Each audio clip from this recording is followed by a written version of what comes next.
अस्सलाम वालेकुम। क्लास 9 के स्टूडेंट्स के लिए बहुत ही कीमती वीडियो जिसमें हम ग्रामर रूल्स सिखाएंगे। ग्रामर रूल्स हम बहुत डिटेल के साथ यहाँ सिखाएंगे और इंशाल्लाह ताला इस वीडियो के बाद हर बच्चा जो इस वीडियो को देख रहा होगा वो इस काबिल हो जाएगा कि कहीं भी ग्रामर रूल का अगर क्वेश्चन आ जाता है पेपर में, वो इस सवाल को बड़े अच्छे तरीके से हल करने के काबिल हो जाएगा। चलिए शुरू करते हैं। हमारी जो रकम है वो है 4x + 2y = 8, 3x - y = -1। तो सबसे पहला जो हमारा अमल होता है ग्रामर रूल में वो होता है जो रकम उसने दी हुई है, ये दोनों रकमें, ये जो है ना दो इक्वेशंस हैं, ये इनको मसावातें कहते हैं, इक्वेशंस कहते हैं। इन दोनों इक्वेशंस को आपने मैट्रिसेस में कन्वर्ट करना होता है, कॉलम में कन्वर्ट करना होता है। कॉलम क्या होते हैं, मतलब कोई रकम भी है, ये रकम है 2 1 3 1, ये कॉलम है, ठीक है। इसका कोई नाम भी होता है, ए नाम रख लें इसका। इसी तरह बी मैट्रिक्स जो है वो हो सकता है, वो ऐसे हो सकता है 1 2, यानी ये सारे क्या हैं, ये कॉलम हैं। तो आपने इन जो दो मसावातें होंगी इनको आपने कॉलम की शक्ल देनी है, कॉलम बनाने हैं इनके। तो कितने कॉलम बनेंगे, याद रखें इन मसावातों से, इन इक्वेशन से आपके 3 कॉलम बनेंगे और तीनों के नाम होंगे। यानी एक कॉलम का नाम ए रख लें, दूसरे का बी रख लें, तीसरे का जो होगा वो होगा सॉल्यूशन मैट्रिक्स या जो हल करने वाला कॉलम, उसका नाम हम एक्स रखेंगे। अच्छा देखें कैसे होगा। पहला कॉलम जैसे मैंने आपको बताया उसका नाम ए रखेंगे, हम ए लिखा हमने, और ना ये इधर से होगा, ये जो भी अमाउंट इधर होगी 4 है 6 है 5 है वो इधर आएगी। यहाँ दूसरे नंबर पे ये अमाउंट इधर आएगी, ये +2 ये इधर आएगा। अब ये यहाँ देखें ना, आप को चेक करें, इनके साथ 4 था, इसके साथ 2 था, इसके साथ 3 था, इसके साथ तो कुछ भी नहीं है। जिसके साथ कुछ भी नहीं है वो 1 है, तो इसका क्योंकि माइनस, तब -1 इधर आ गया। ये हमने मैट्रिक्स ए जो है वो इसमें से बना लिया। अब हम मैट्रिक्स बी बनाएंगे। देखिए दूसरा मैट्रिक्स जब बनाना है तो ज़रा एक दूसरी चीज़ है, सेपरेट करनी है, तो उसके लिए अपने कामा यूज़ करना है। इधर कामा लग गया। अब बी मैट्रिक्स जो है वो क्या होगा, वो इक्वल टू के उधर, यानी जो इक्वल टू की उस साइड पे जितनी रकमें होंगी वो 2 ही होंगी, वो दोनों रकमें बी मैट्रिक्स यानी बी कॉलम कहलाएंगी। b = 8 - 1, ये देखें कॉलम की वो ब्रैकेट्स भी लगा दें। यहाँ पर एक गलती बच्चे बहुत ज़्यादा करते हैं, जब बी लिखते हैं यानी वो ऐसे लिखते हैं, ठीक है। जब भी मैट्रिक्स लिखते हैं बी मैट्रिक्स 2 1, तो ये दुरुस्त नहीं है। बी मैट्रिक्स का मतलब इस तरह इक्वल टू लगा के है। अगर आप इक्वल टू नहीं लगाते तो इसका मतलब है बी अंदर मल्टीप्लाई हो रहा है, वो तो टोटल उसका कॉन्सेप्ट ही चेंज हो जाता है।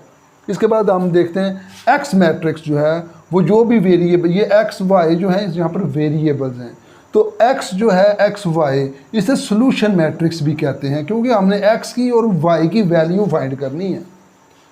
तो ये सबसे पहला स्टेप हमारा बड़े अच्छे तरीके से हमने इसको मुकम्मल कर लिया कि हमने इस इक्वेशन में से उनके मैट्रिक्स बना लिए, 3 मैट्रिक्स। अब सबसे अहम रोल किसका होता है, ना इसका होगा रोल शुरू में, ना इसका रोल शुरू में होगा, सबसे अहम रोल शुरू में इसका होता है ए मैट्रिक्स का, ए कॉलम का रोल सबसे अहम होता है। तो हम इसको करते हैं, इसका हमने डिटर्मिनेंट करना है सब दूसरे स्टेप में। यानी पहला स्टेप हमने क्या किया है, इसके इनके मैट्रिसेस बनाए हैं, कॉलम बनाए हैं। अब पहले कॉलम का यानी ए कॉलम का हमने करना क्या, उसका मकता मालूम करना है, जिसे इंग्लिश में डिटर्मिनेंट कहते हैं। अब मकता आपको पता होना चाहिए कि मकता कैसे मालूम करते हैं। किसी भी कॉलम का मकता मालूम करते हैं, इस रकम को इस रकम के साथ मल्टीप्लाई करते हैं, इस रकम को इस रकम के साथ मल्टीप्लाई करते हैं और दरमियान में माइनस का साइन इस्तेमाल करते हैं, तो उस कॉलम का मकता मालूम हो जाता है। देखें लिखा हुआ ए का, ये ए, अब ए कॉलम नहीं लिखा हुआ है, इसके आले इर्द गिर्द जो है वो लाइनें लग गई हैं, तो इसको कहेंगे ए का डिटर्मिनेंट या ए का मकता इसे कहेंगे। अब 4 को -1 से मल्टीप्लाई किया, दरमियान में माइनस लिखा, 2 को 3 से मल्टीप्लाई किया, तो ये क्या हो रहा है, ये ए का डिटर्मिनेंट मालूम हो रहा है या ए का मकता मालूम हो रहा है। और ना कोशिश आपने ये करनी है कि आप कैलकुलेटर यूज़ करें, क्योंकि अगर आप 4 को -1 से मल्टीप्लाई वैसे करेंगे, हो सकता है प्लस यहाँ सिर्फ 4 लिख दें वो, और एक माइनस की गलती कहीं हो गई तो आपका सारा सवाल गलत हो जाएगा। इसलिए 4 को -1 से मल्टीप्लाई करेंगे तो -4 आ जाएगा।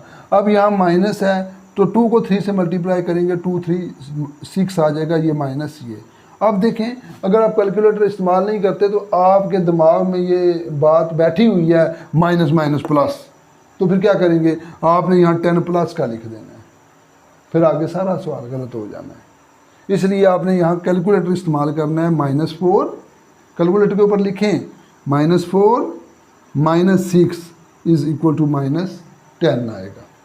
अब यहाँ तक ये दो आपने स्टेप किए हैं अभी, यानी एक तो आपने मैट्रिसेस बनाए हैं, कॉलम बनाए हैं, दूसरे में आपने ए का डिटर्मिनेंट या ए का मकता लिया है।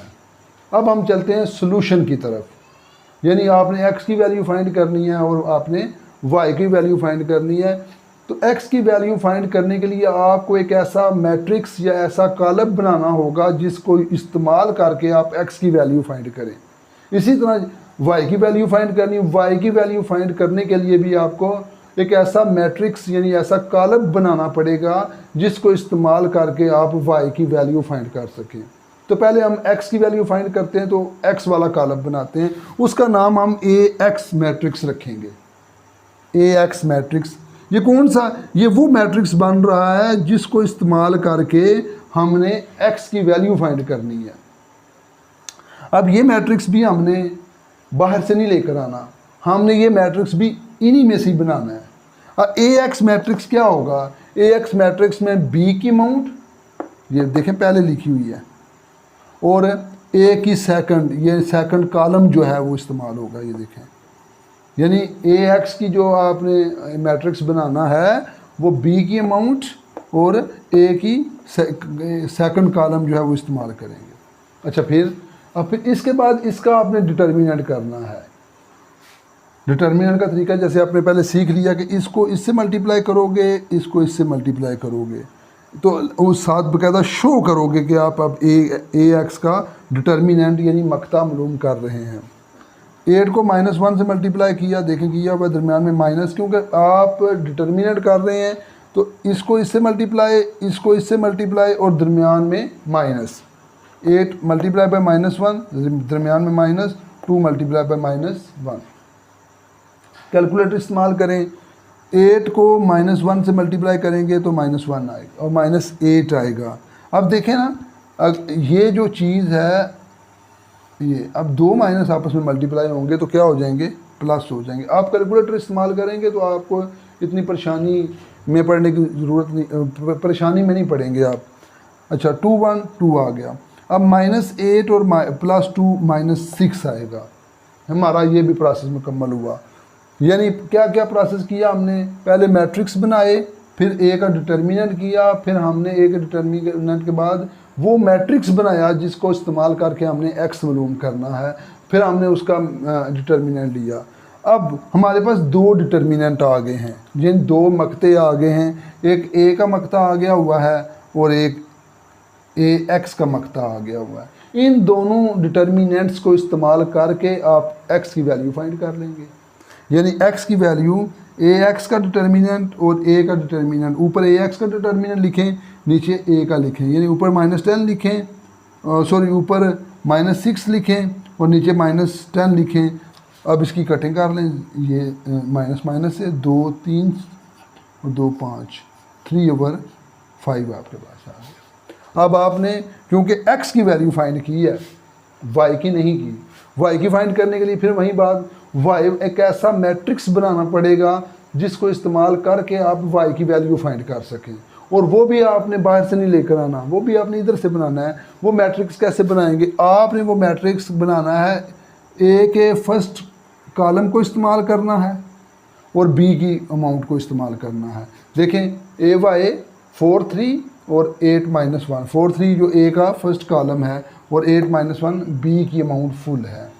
हमने इसके बाद इसका डिटर्मिनेंट लेना है। डिटर्मिनेंट लेने का पता है आपको, इसको इससे मल्टीप्लाई करते हैं, इसको इससे करते हैं, दरमियान में माइनस, तो 4 1 -4, 3 को 8 से करेंगे 24। अब यहाँ पर फिर दोबारा आपने कैलकुलेटर यूज़ करें, 28 माइनस का 28 आ जाएगा।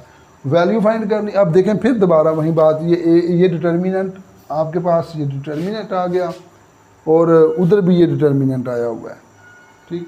अब इन दोनों डिटर्मिनेंट्स को इस्तेमाल करके आपने y की वैल्यू फाइंड करनी। तो फार्मूला लिखें y is equal to A Y over A का डिटर्मिनेंट, ए वाई की वैल्यू ऊपर लिखें, ए वाई की वैल्यू ये है -28, और नीचे लिखें ए की के डिटर्मिनेंट की वैल्यू वो ये है। अब देखें इन दोनों को अगर आप कट कर देंगे 212, 248 और 252, तो y की वैल्यू आ जाएगी 14/5। यहाँ एक मिस्टेक ना कीजिएगा, जब भी आप क्रैमर या इन्वर्जन मेथड का क्वेश्चन करें तो उसमें नीचे ज़रूर लिखें हल सेट या सॉल्यूशन सेट। पहले नंबर पर x की वैल्यू लिखें, x की वैल्यू ये आई हुई है वो लिखें, उसके बाद दूसरी वैल्यू लिखें y की, वो ये है 14/5। उम्मीद है ये वीडियो आपके लिए बहुत फ़ायदेमंद साबित होगी। For further detail contact with me at asafshad youtube.com। अब इजाज़त दीजिए, दुआओं में याद रखिएगा, खुश रहें, अल्लाह हाफिज़।